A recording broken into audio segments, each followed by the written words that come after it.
The lawyer called at 6:41 in the morning. I know the exact time because I was already awake, sitting at the kitchen table with cold coffee, watching my son Mateo through the window. He was in the backyard, just standing next to the old oak tree, not playing, not moving, just standing. The way 9-year-olds stand when something has lodged itself inside them and they do not yet have the words to get it out. His name is Mateo Rios. He has his father's eyes and my mother's stubbornness, and up until the day before yesterday, he had never once heard himself described as worthless. I need you to sit with that for a second, because some people in my family still think I went too far in what happened next. I need you to tell me if they are right. The phone buzzed on the table, and the name on the screen was Delia Okonkwo, my attorney. 6:41 in the morning, which meant she had already been working for at least an hour, which meant someone had already done something they could not undo. I picked up on the second ring. Her voice was the voice she uses when she is managing her own anger on my behalf, which is a particular skill she has developed over the 3 years we have worked together. Measured, precise, like someone carrying a full glass across a room and choosing every step. "Renata," she said, "we need to talk about what happened in the garage." I looked out the window at Mateo. He had picked up a stick and was drawing something in the dirt, long, slow lines. "Not playing, processing. I know," I said. "I was going to call you this morning." I got there first. A pause. "There is more to this than you know, a great deal more. How soon can you come in?" I told her I would be there by 9. I hung up. I watched my son draw shapes in the dirt for another 4 minutes before I went inside to make him breakfast. And the whole time I was cracking eggs and buttering toast, I was thinking about a sealed letter inside a motorcycle seat and what a man I had never met had written to a boy who had never known him. Let me tell you how we got here. My name is Renata Rios Castillo. I am 38 years old. I grew up in a family where silence was confused with dignity and endurance was confused with strength, and the two things were so tangled together for so long that it took me most of my adult life to learn how to tell them apart. My mother, Graciela Castillo, came from a family that had once had money and then didn't, and spent the rest of its time behaving as though it still did. Not in an extravagant way. In a small, constant, exhausting way. The kind of family where certain topics were never discussed directly, where financial difficulty was described as going through a transition, where asking too many questions was considered a social failing, where the appearance of stability was treated as equivalent to actual stability, and anyone who pointed out the difference was considered disruptive. My father left when I was 11. Not dramatically. He just reduced himself gradually until one day he was not there at all, which is its own kind of drama, just slower. My mother did not discuss it.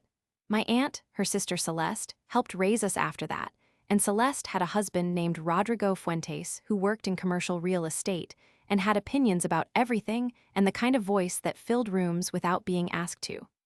Rodrigo Fuentes is the man who told his friends my son was worthless. I want you to understand who he was in our family before I explain what he did, because it matters. He was not a monster in an obvious way. He was generous in the way that people are generous when they want to be thanked for it. He brought wine to dinners. He remembered birthdays, sometimes. He had a laugh that came easily and a memory for sports statistics, and on holidays he would sit at the head of the table even though it was not his table, and no one said anything about that, because Rodrigo Fuentes was the kind of man who occupied whatever space was available to him and called it leadership. He had never liked me. I understood that early. The dislike was not dramatic, it was administrative. A steady low-level current of mild dismissal that I felt every time I was in the same room with him, the way you feel a draft from a window that is not quite closed. He asked me questions he did not want the answers to. He gave advice I had not requested. When I got my degree in financial analysis, he told me that was a good start. When I got my first real job, he told me the market was difficult and I should be realistic.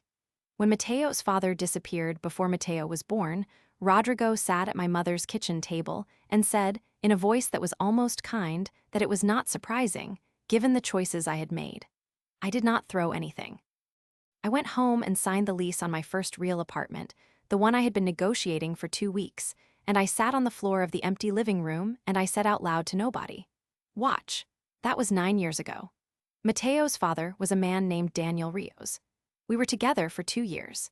He was charming and unreliable in equal measure, and I loved him with the specific intensity of someone who has not yet learned to read the signs of a person who will not stay.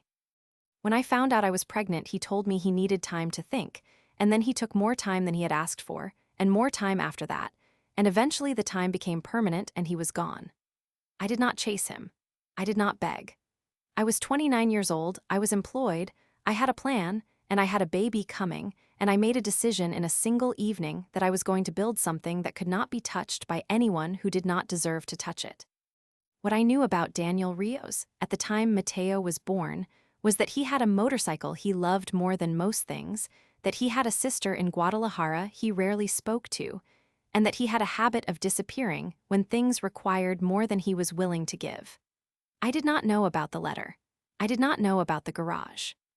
I did not know that years after he walked away from us, he had done something that would surface in the most unexpected way, on the worst possible afternoon, inside a moment I could not have scripted if I had tried.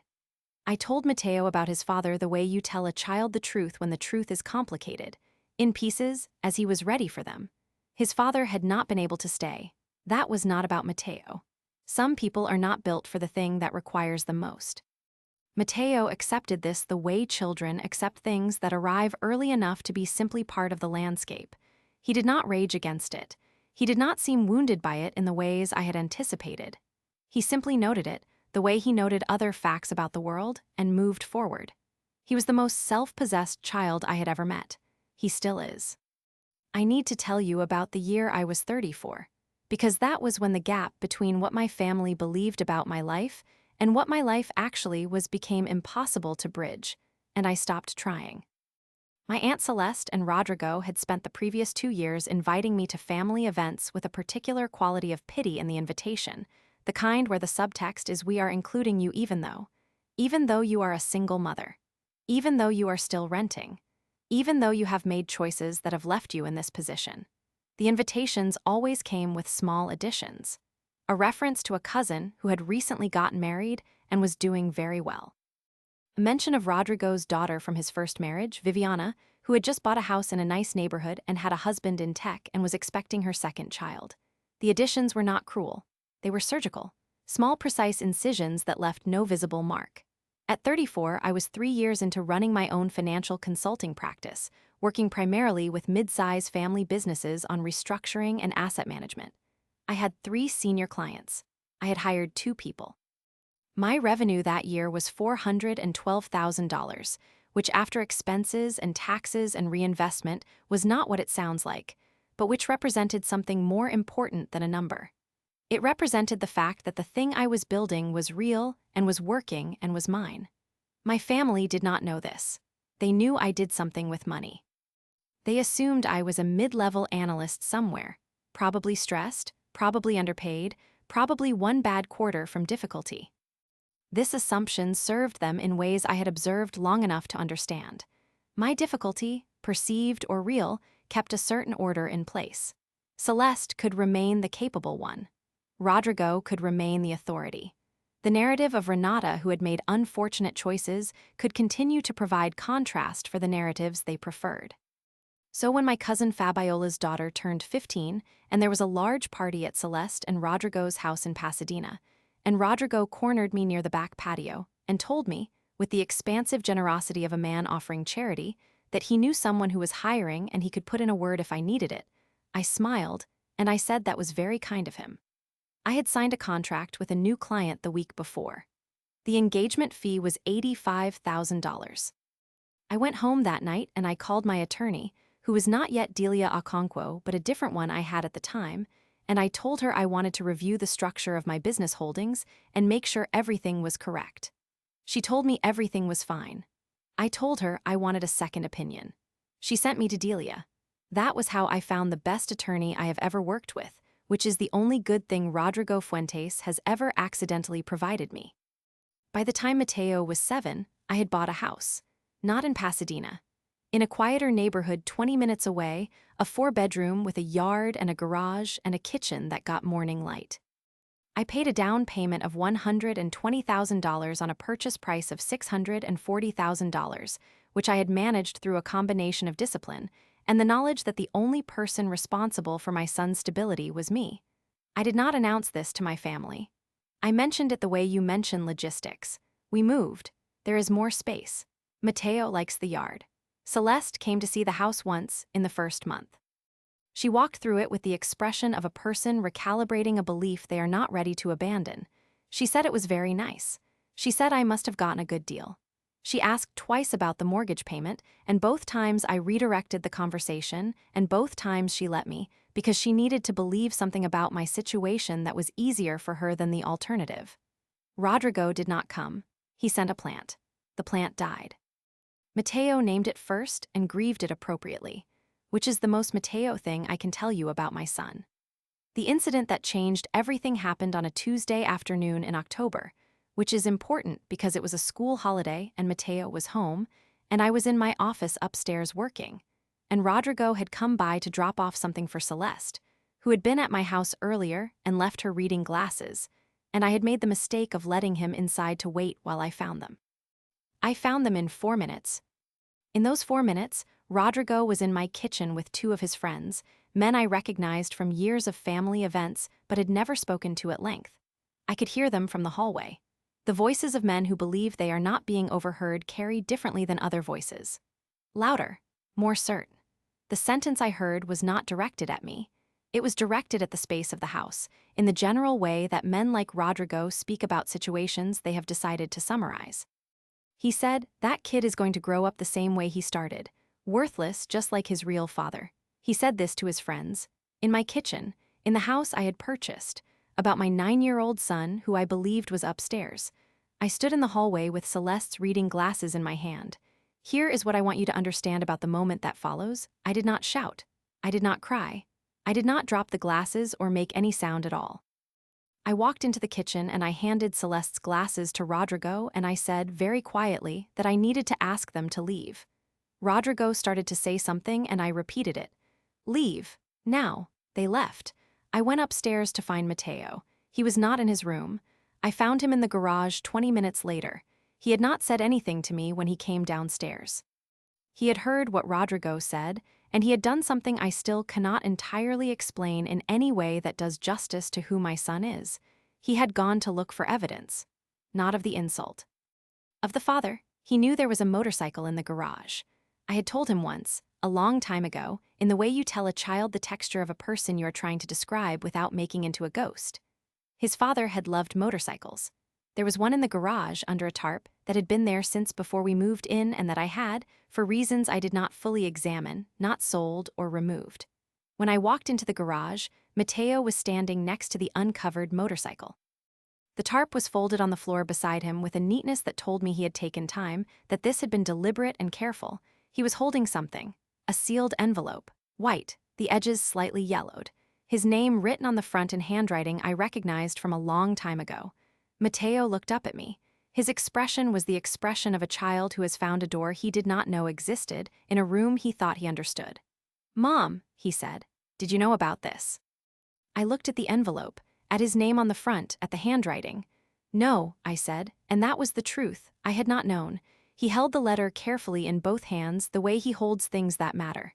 It says it's for me. Can I open it? I crossed the garage and I sat down on the concrete floor next to the motorcycle and I put my arm around my son and I said yes. He opened it slowly. He read it silently for a moment, lips moving slightly the way they do when he is reading something that requires his full attention.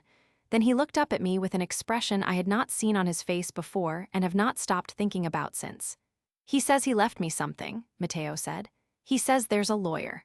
My phone was already buzzing in my pocket. I did not sleep that night. Mateo had read the letter twice, slowly, sitting on the garage floor with his back against the motorcycle tire and my arm around his shoulders. He read it the way he reads things that matter, with his whole body still and his lips moving slightly and his breathing careful. When he finished the second time, he folded it along its original creases and held it in his lap and did not say anything for a long moment. Then, Dad had a lawyer? It sounds that way. He considered this. Was he rich? I don't know, baby. He looked at the motorcycle, ran one hand along the gas tank the way you touch something that belongs to a person you are trying to understand through their objects. He left me this. The letter says there's more. The lawyer will explain what more means. Mateo nodded slowly.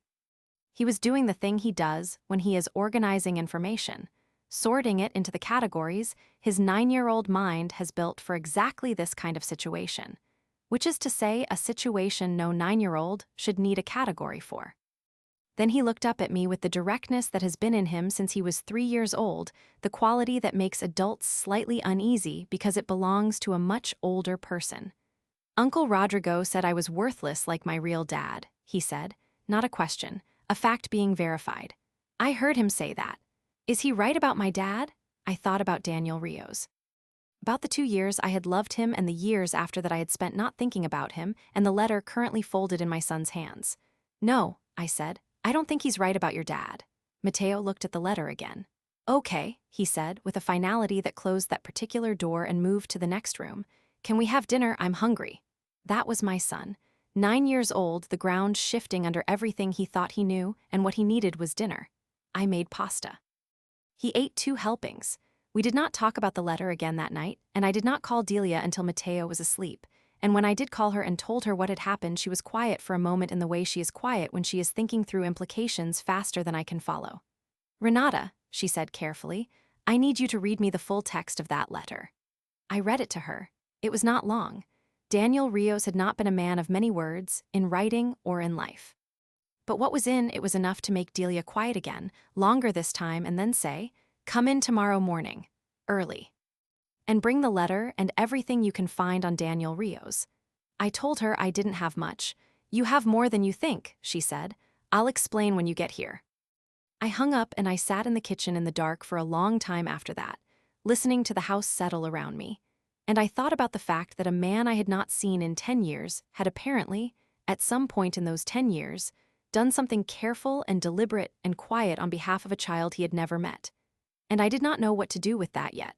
So I set it down the way you set down something heavy when your arms need a rest, and I went to bed.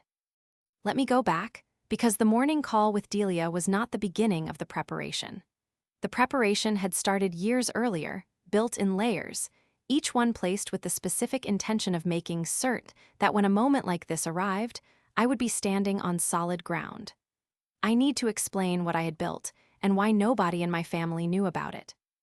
By the time Mateo was 4, I had restructured my consulting practice into a formal LLC with a separate management entity above it.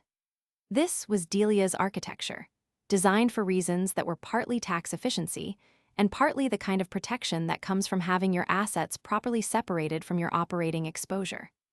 The practice was called Castillo Advisory Group, which my family assumed was a small bookkeeping operation because I had never corrected the assumption. By the time Mateo was 6, it was generating enough that I had begun a secondary investment portfolio managed through a separate account that had no visible connection to my name unless you knew exactly where to look. I kept it private because privacy was the only form of control I had that Rodrigo Fuentes could not reach into and reshape with his commentary. That is the whole reason. It was not complicated. What was complicated was maintaining it across 4 years of family events, where the narrative of Renata, the struggling single mother, was load-bearing for people who needed it to be true. The first close call was at Celeste's birthday dinner in the spring, when Mateo had just turned 6, and I had just closed the largest single client engagement of my career to that point, a restructuring project for a family-owned distribution company in the Inland Empire. The engagement fee was $160,000, structured over 8 months, and I had signed the contract 3 days before the dinner. I was not going to mention it. I had not planned to mention anything. But Celeste's neighbor, a well-meaning woman named Ophelia Brandt, who came to every family event and asked questions with the enthusiasm of someone who genuinely enjoyed other people's lives, cornered me near the drinks table and asked what I had been working on lately. I said consulting work, the usual. Ophelia pressed, but what kind? Rodrigo was saying you do something with small businesses. Across the room, Rodrigo had turned his head slightly, not looking at me directly, listening. Tax strategy mostly, I said. Very boring. Tell me about your daughter. I heard she's in Portland now. Ophelia pivoted immediately, because Portland was a subject she had extensive material on, and I spent 12 minutes hearing about her daughter's sourdough business, while Rodrigo lost interest and moved back to his conversation. And the next morning I called my accountant. a meticulous man named Vincent Cheung who had been with me for 3 years and who communicated primarily in calm declarative sentences, and told him I wanted to add another layer to the management structure. Vincent's response was, "I've been meaning to suggest that. Give me 2 weeks." The layer he added made the connection between my name and the advisory group's revenue essentially invisible unless someone filed a formal discovery request. I was not expecting anyone to file a formal discovery request. I simply preferred that the architecture be correct. The second close call happened when Mateo was 7 and I had just bought the house, and Rodrigo's daughter Viviana came to the housewarming I had made the mistake of hosting, which was small and was not supposed to be a production, just coffee and pastries and a few people walking through the rooms. Viviana was not malicious the way her father was. She was competitive in the way of people who have always been measured against others and have internalized the measuring as love.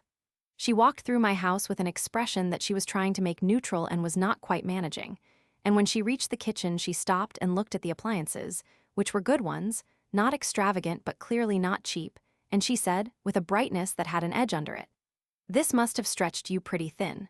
How are you managing the payments?" I poured her coffee. "It works out. Rodrigo could probably connect you with someone if you ever needed to refinance. He knows a lot of people in lending." I handed her the mug. "That's kind of him. How's the new neighborhood? You're in Arcadia now, right?" She spent the rest of the visit talking about Arcadia, and I spent the drive to Delia's office the following Tuesday morning reviewing the documentation structure for my personal assets and confirming that nothing visible connected my residential address to the business holdings in a way that could be casually traced. Delia looked up from the documents and said, in the dry, precise way she says things she has already decided, "Everything is exactly where it should be. Stop worrying." "I'm not worried," I said. "I'm thorough." She smiled at that. "Those are the same thing in your case." The third close call was the one that came closest, and it happened at a family barbecue at Rodrigo and Celeste's house the summer before everything else, when Mateo was 8, and I had spent the previous 6 months working on a project I was particularly proud of.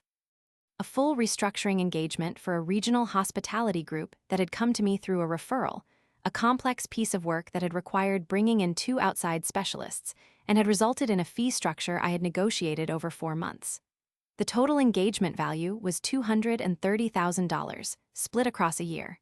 It was, at that point, the most significant single piece of work my practice had ever done. I had been careful. I am always careful. But that summer, Rodrigo had hired a new accountant, a young man named Tomas Arriaga, who had recently started his own small firm, and who came to the barbecue because Rodrigo had decided he needed to meet the family, which was the kind of thing Rodrigo did, folding his business relationships into his personal ones in ways that were meant to demonstrate something about his reach. Tomas was pleasant and smart, and asked questions the way people with good professional instincts ask questions, which is to say naturally and without apparent agenda. He and I ended up standing near the grill talking about the regional economy, and at some point he mentioned a hospitality group in the news, a mid-size regional chain that had recently completed a successful restructuring, and he said he had been following it because the architecture of the deal was unusual. I kept my expression exactly where it was. "Interesting sector," I said. "Really clean work," Tomas said, with the genuine appreciation of someone who recognized craft. "Whoever did the restructuring knew what they were doing. I'd love to know who the consulting team was. Competition is good for the industry." I picked up my drink. "How did you end up working with Rodrigo? He mentioned you're new to running your own firm." Tomas moved easily into talking about his own practice, and I listened with genuine interest, because he was sharp and I had already decided by the end of that conversation that there might be a future in which we collaborated on something, once the current chapter was finished. On the drive home, Mateo fell asleep in the back seat before we reached the highway. I drove the rest of the way with the radio off, thinking about how close that had been and what it meant that it had been close at all. I called Delia the next morning. "I want to review the timeline," I told her. "I've been patient long enough." A pause, the sound of her turning in her chair. "Define long enough." "Mateo starts at a new school in September. I want this resolved before then, before he's in a new environment still carrying the weight of what that family thinks of him, before he's 9 years old and has another year of Rodrigo Fuentes having access to him at family events." Delia did not answer immediately. When she did, her voice had the quality it takes on when she has shifted from thinking to deciding. Then let's talk about what resolved actually looks like. Come in Thursday. Bring everything. I brought everything. The meeting lasted 3 hours. By the end of it, we had a structure and a timeline and a set of documents that represented 4 years of careful, thorough private work. Delia set down her pen and looked at the spread of papers on her conference table and said, with a satisfaction she did not bother to conceal, "Renata, when this moves, it is going to move fast." "Good," I said. And then October happened, and a Tuesday afternoon, and a sealed letter in a motorcycle seat, and my phone ringing at 6:41 in the morning, and the entire architecture I had spent 4 years constructing was no longer preparation. It was ready. And what Delia had found out overnight, before she called me, was that Daniel Rios had been building something too, quietly, from a distance, for 9 years, and what he had left inside that motorcycle seat was not just a letter. It was a key. I want to know if you would have said what I said next, because I still think about it. Delia's office smelled like fresh coffee and old paper, which is to say it smelled like a place where serious things happen with regularity. She was already at the conference table when I arrived at 8:53 in the morning, and she had printed things. A stack of them, organized in a way that told me she had been there since before 7. Mateo was at school. I had dropped him off at 7:45, and he had climbed out of the car with his backpack and his lunch and the letter folded carefully inside a plastic sleeve that we had found in my desk drawer together, and before he closed the car door he had looked at me and said, "Are we going to find out what the key opens?" I had told him yes. I had not known yet what I was saying yes to. Delia poured me coffee without asking and sat across from me and said, "Daniel Rios died 14 months ago. He had a will. Mateo is the sole named beneficiary." I set down the mug. "He had been tracking you," Delia continued, in the same measured tone she uses for all information, regardless of its weight. Not in a concerning way. He hired an attorney in Riverside, a man named Gerald Fitch, who has been trying to locate a valid contact address for you for 11 months. The letter in the motorcycle was a contingency. Daniel left instructions with Fitch that if direct contact was not established within 2 years of his death, the letter was to be delivered through the motorcycle, which he left in trust for Mateo. She paused. "He knew you still had it. He had confirmed that before he died." I heard the words. I understood them. I did not feel what I expected to feel, which I had anticipated would be grief or anger or something with a clear name. What I felt instead was the particular disorientation of a story you thought you understood revealing a chapter you had no idea existed. "What did he leave him?" I asked. Delia slid a document across the table. "A trust, established 7 years ago. The principal is $340,000. It has been accruing. It is now, with interest, $408,000. I looked at the document, then at Delia. "He set it up 6 months after Mateo was born," she said. "Gerald Fitch has the full history. Daniel funded it in installments over the first 4 years. He left instructions that it was to be managed by a trustee until Mateo reaches 25, at which point full control transfers to him. He also left a second letter for you." She slid another envelope across the table. Sealed, my name in the same handwriting. I did not open it yet. "Why didn't Fitch find me sooner?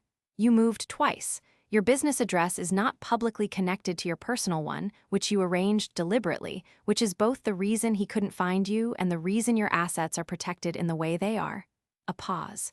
"There's also a complication." I looked up.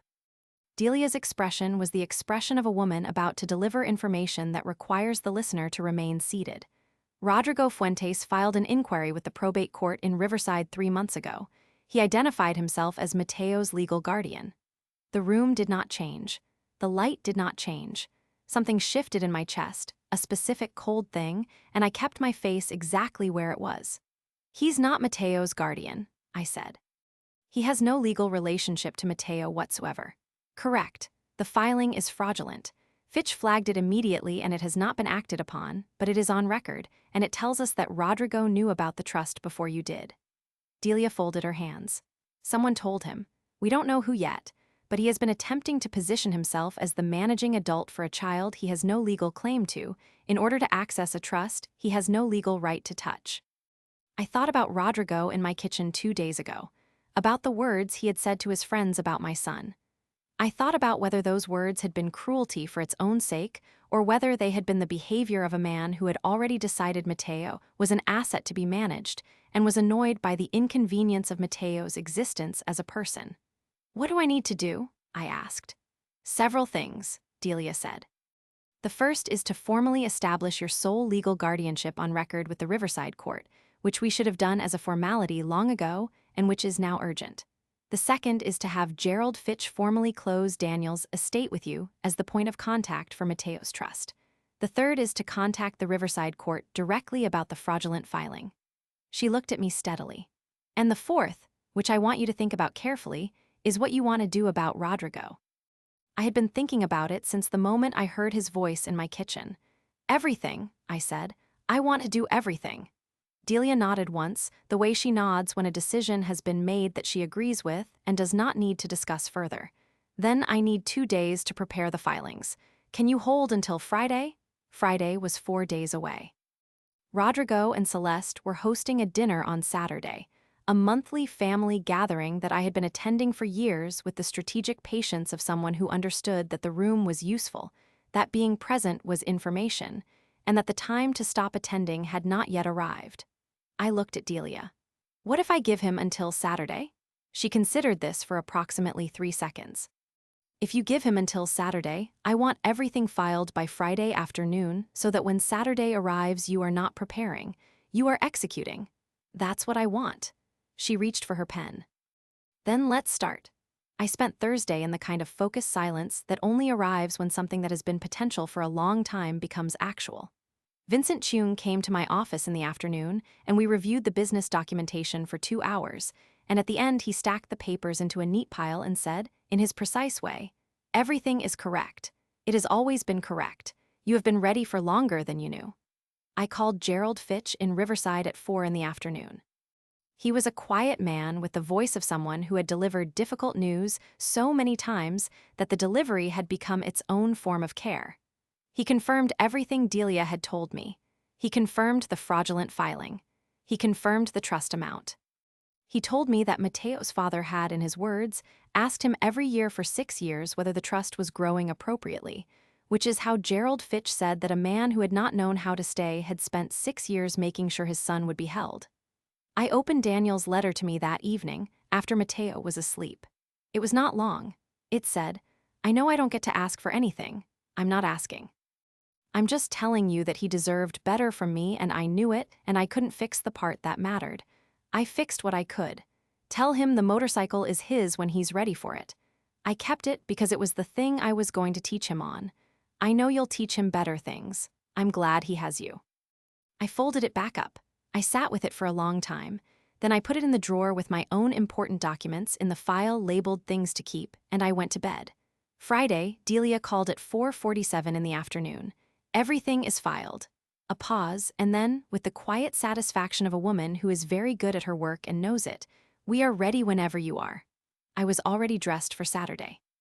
The dinner at Celeste and Rodrigo's house started at 6 in the evening, which meant people arrived between 6:15 and 6:45, which meant the room was full and settled and social by 7, which was the condition I needed. I want to be clear about something before I describe what happened. I had been attending these dinners for years. I knew the room. I knew the rhythms. I knew who stood where and who deferred to whom, and what the temperature was in any given conversation. I was not walking into unfamiliar territory. I was walking into a room I had been studying for a long time, on the night I had decided to stop being a student of it. Mateo was with my neighbor, a steady woman named Berta Iglesias who had watched him since he was 5 and who he trusted completely. I had told him I was going to a family dinner. He had said okay, and then, "Are you going to tell them about the letter?" I had looked at him for a moment. Some of it. He had thought about this. "Tell them the part about the motorcycle," he said. "That part is good." That part was good. He was right. I arrived at Celeste's house at 6:38. The living room held 14 people, which was a typical Saturday number.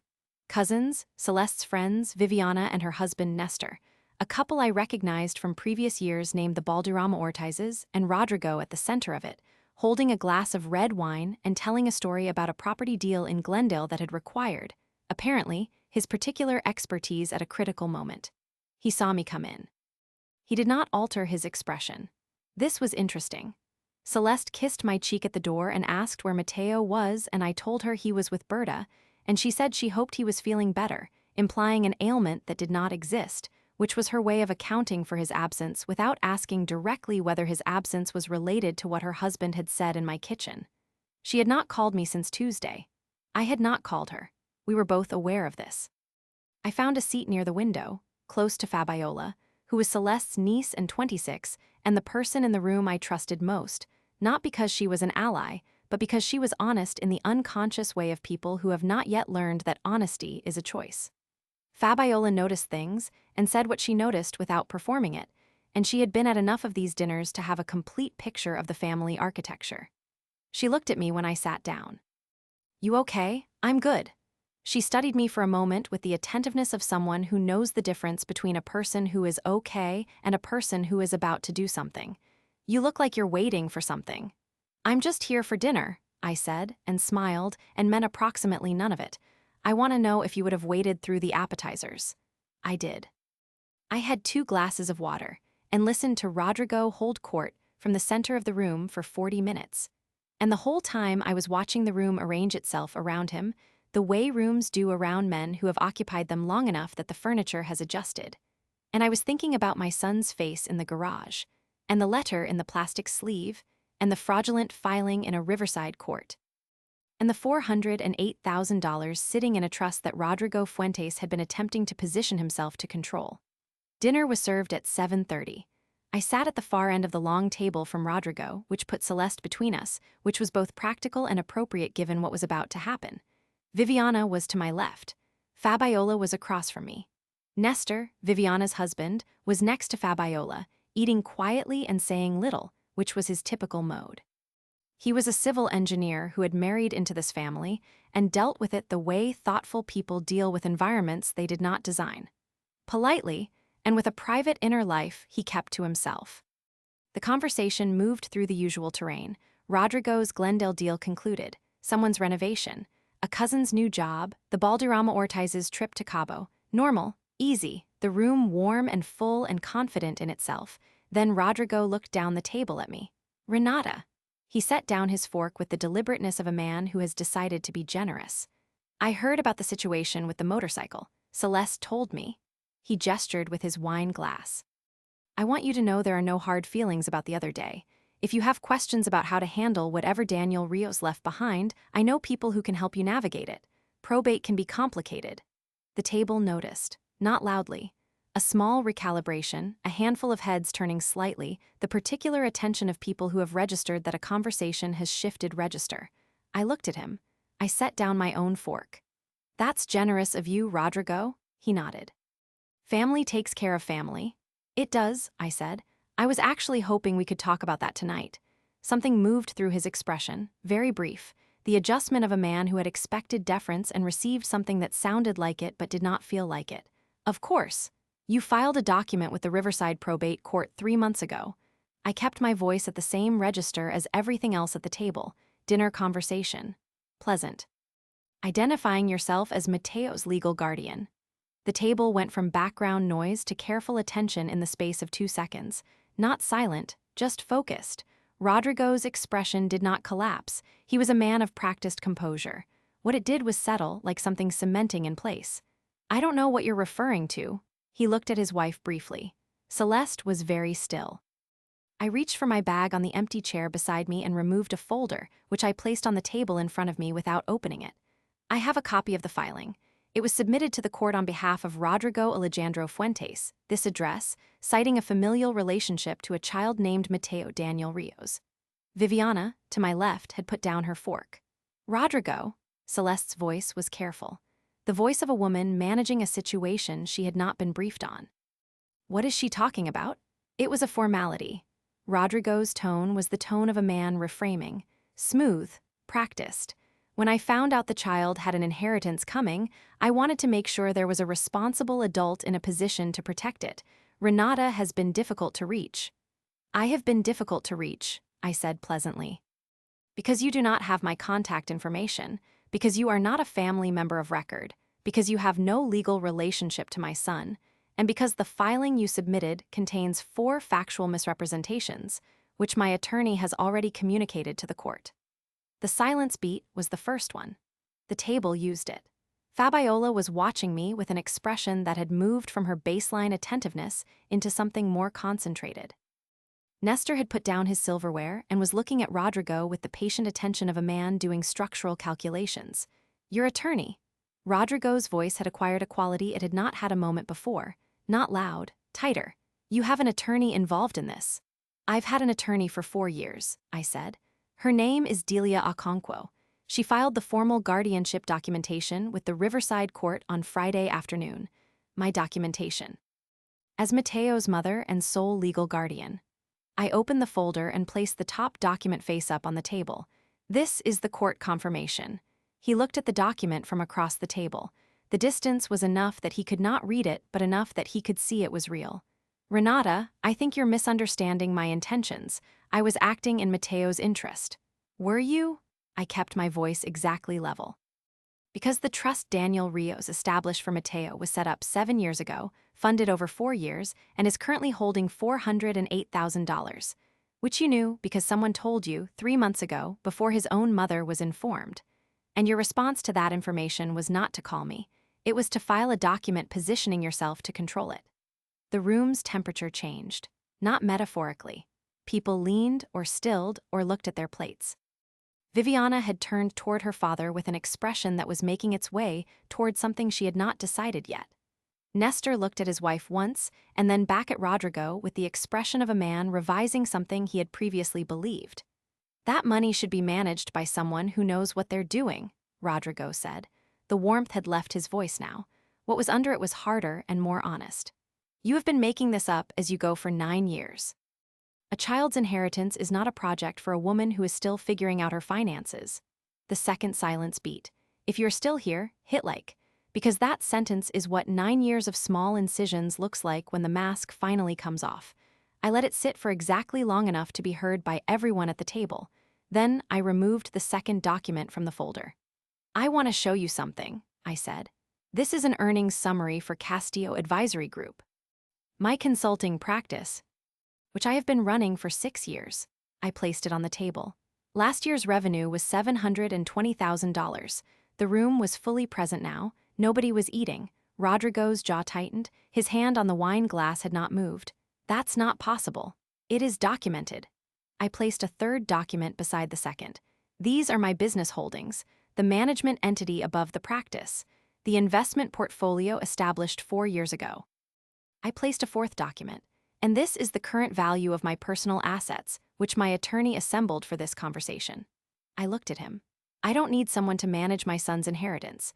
I have been managing assets more complex than that trust for years, and I have been doing it while you told every person in this room that I was one bad decision away from difficulty." Celeste made a sound that was not quite words, something between her husband and me that had no clean form. Rodrigo set down his wine glass. "Those numbers are accurate," I said. "You're welcome to verify them. Delia will be available Monday morning." Viviana turned fully toward her father now, and what was on her face was not shock as much as it was recalculation, the expression of a woman who had built her self-image partly on the scaffolding of her father's assessments and was now watching that scaffolding inventoried in public. "Dad," she said quietly, "did you actually file something with a court?" He did not answer her directly. He looked at me instead, and his eyes had the look of a man trying to find the angle that still works, still searching the room for the version of this conversation where he retains the position he has always held. "You've been hiding this, for years, from your own family. I've been building it for years for my son." I looked at him steadily. "You called him worthless in my kitchen, in my house. In front of his uncle's friends. My 9-year-old son, who had done nothing to you, who has never been anything but a child who deserved to be treated like one. And the same week you said that, you had a fraudulent filing sitting in a court in Riverside that was attempting to give you control of money that belongs to him." I picked up the folder. "So I want to be clear about something. Not for you. For everyone at this table who has been in this room for the last 40 minutes. I looked around it, at Fabiola, at Nestor, at the Balduram Ortizes, at every person who had been present for 9 years of dinners, where a particular version of me had been allowed to stand. Rodrigo does not have legal access to my son. He does not have legal access to my son's trust. He does not have legal access to anything in my life or in Mateo's life. The court confirmed this on Friday. Any further attempts to represent himself as a guardian of any kind will be pursued as fraud. My attorney has the documentation ready. The third silence beat was the longest. It had the quality of a room deciding what it had just witnessed. Celeste looked at her husband. The look was the look of a woman who had held a shape for a long time and was deciding whether she could still hold it. It lasted 4 seconds. Then she looked at me. "Renata," her voice was low, "how long have you known about the filing?" "Since Wednesday morning." "You waited until tonight." I wanted everyone who has been told things about my life to be in the room when the record was corrected. Celeste looked down at her plate. She did not argue.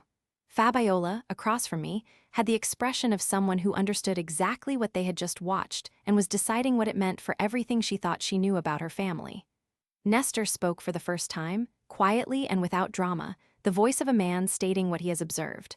"Rodrigo, you need to get ahead of this with a lawyer." Rodrigo looked at his son-in-law with something close to fury, which landed on nobody with any force, because by then the room had made its own decision about where it was standing. I placed the folder in my bag. I took a slow drink of water. I looked at Rodrigo once more across the length of the table, at the man who had occupied every room he had ever entered and called it leadership, who had looked at my son and decided what he was worth, who had filed a document in a courthouse 3 months ago that was, at its core, the act of a man who believed that the women and children around him existed primarily as assets to be administered. "I have one more thing to say," I said. The letter was in my bag, not Daniel's letter to me. The one addressed to Mateo, the one Mateo had held in both hands on the garage floor and read twice, carefully, with his whole body still. I had asked him, the morning before the dinner, whether I could bring it. He had thought about it for a moment, the way he thinks about things that belong to him, and then he said, "You can show them the outside. You don't have to show them the inside." That was my son. 9 years old, and he already understood that some things are yours to share and some things are yours to keep, and that knowing the difference is a form of power. I took the envelope from my bag and placed it on the table. It was a plain white envelope, slightly yellowed at the edges, with Mateo's name on the front in Daniel Rios's handwriting. It had been inside a motorcycle seat for an indeterminate number of years, protected by the sealed seat compartment, preserved well enough that the handwriting was clear and the envelope intact. Everyone at the table could see it. Everyone could see the name. Rodrigo looked at it. His expression was the expression of a man who has been moving through a confrontation on instinct and has just encountered something that does not fit the version of events he has been constructing in real time. "Daniel Rios left this letter for Mateo inside the motorcycle," I said. "He also left a letter for me, which I read Thursday evening. And he left instructions with his attorney in Riverside, a man named Gerald Fitch, that I want to read to you directly because I want the language to be exact." I removed a folded paper from my bag, not a legal document. A photocopy of Gerald Fitch's written summary of Daniel's instructions, which Fitch had sent to Delia and which Delia had forwarded to me. Daniel Rios wrote, "The trust is for my son and is to be managed by his mother, Renata Castillo, as trustee until Mateo reaches the age of 25. No other person has standing to act on behalf of this trust. No other person has authority over its management or disbursement. If any individual attempts to claim guardianship or control of the trust outside of these terms, the trustee is authorized and instructed to pursue full legal remedy." I folded the paper. "He wrote that 7 years ago," I said. "He wrote it specifically. He named me specifically. He did not name you, Rodrigo. He had never met you. He had never spoken to you. He did not know you existed. And yet he wrote instructions that describe, with precision, exactly what you attempted to do 3 months ago. The room had the quality of a space where everyone is present and no one is moving. Fabiola had both hands flat on the table in front of her. Nestor was watching Rodrigo with the patient attention he had maintained since the beginning, his expression now settled into something that had given up any remaining neutrality. The Baldiram Ortizes were very still, the particular stillness of people who are guests in someone else's conflict and are trying to decide whether they are witnesses or participants. Viviana, to my left, had her eyes on her father. She had not looked away from him in several minutes. What was on her face was not one thing. It was several things arriving in sequence, the way weather moves, and the one that was arriving now was something she was going to have to sit with for a long time after tonight. Rodrigo looked at me across the table. His composure was still there. It was load-bearing in a different way now, the composure of a man who has been publicly exposed and is holding his shape through sheer force of the habit of holding it. "You're making this into something it isn't," he said. "I was protecting a child who had nobody to protect him. He had me." My voice did not rise. It didn't need to. He has always had me. He has never once not had me. And every person at this table has spent 9 years in rooms where you suggested otherwise, and I am telling you now in front of all of them that you were wrong. You were wrong about me, you were wrong about my son, and you were wrong about what either of us needed from you, which was nothing. We needed nothing from you. We were never in the condition you decided we were in. Celeste made the sound again, the one that was not quite words.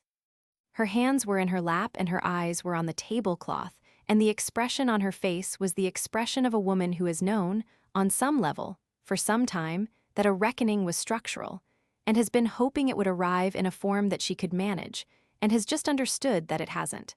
Celeste. I looked at her directly, because she deserved to be looked at directly, because she was not Rodrigo, and because what happened next between us was going to be a separate conversation on a separate day, and I wanted her to know that I knew the difference. I'm not doing this to hurt you. I need you to understand that. But I also need you to understand that what your husband did is not something I can absorb quietly on behalf of my son. That is done. She looked up. Her eyes were steady, even if nothing else was. She gave one small nod. It was not agreement exactly. It was acknowledgement.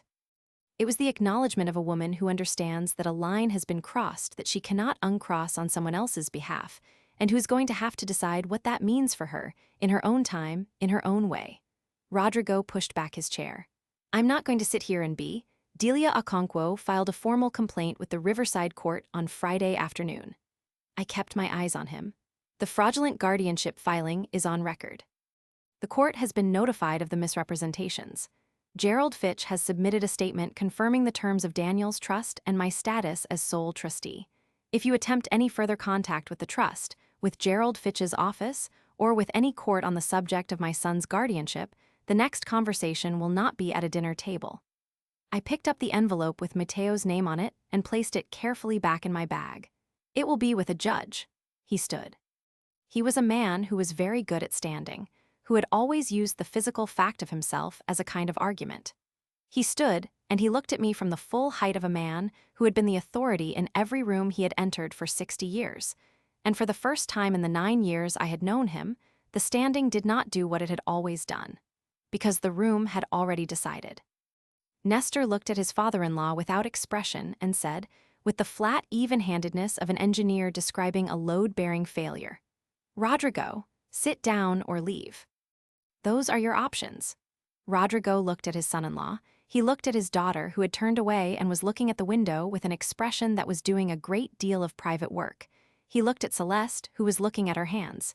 He left the room, not the house immediately. He went to the kitchen, which we could all hear, the particular sounds of a man managing himself in a private space. He was in there for 4 minutes. Then the back door opened and closed, and a car started in the driveway, and he was gone. The table held the silence for a moment. Then Fabiola reached across and put her hand over mine. She did not say anything. She didn't need to. The formal fraud complaint resulted in a review by the Riverside County Court that took 6 weeks to complete. At the end of those 6 weeks, the court issued a formal finding that the filing had contained material misrepresentations regarding Rodrigo Fuentes's legal relationship to Mateo, and the filing was stricken from the record. Delia submitted the finding to me with a single line of commentary. Clean. Gerald Fitch formally closed Daniel's estate the following month, with me named as trustee of record. The trust, at that point $411,000 with continued accrual, was transferred to the management structure Delia and Vincent had designed specifically for it. Mateo knew the number.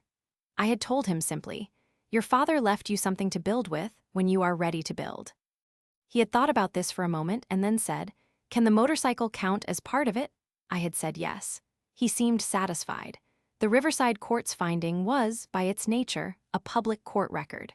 Rodrigo's real estate business operated on relationships, on the currency of being a man other men trusted with significant transactions.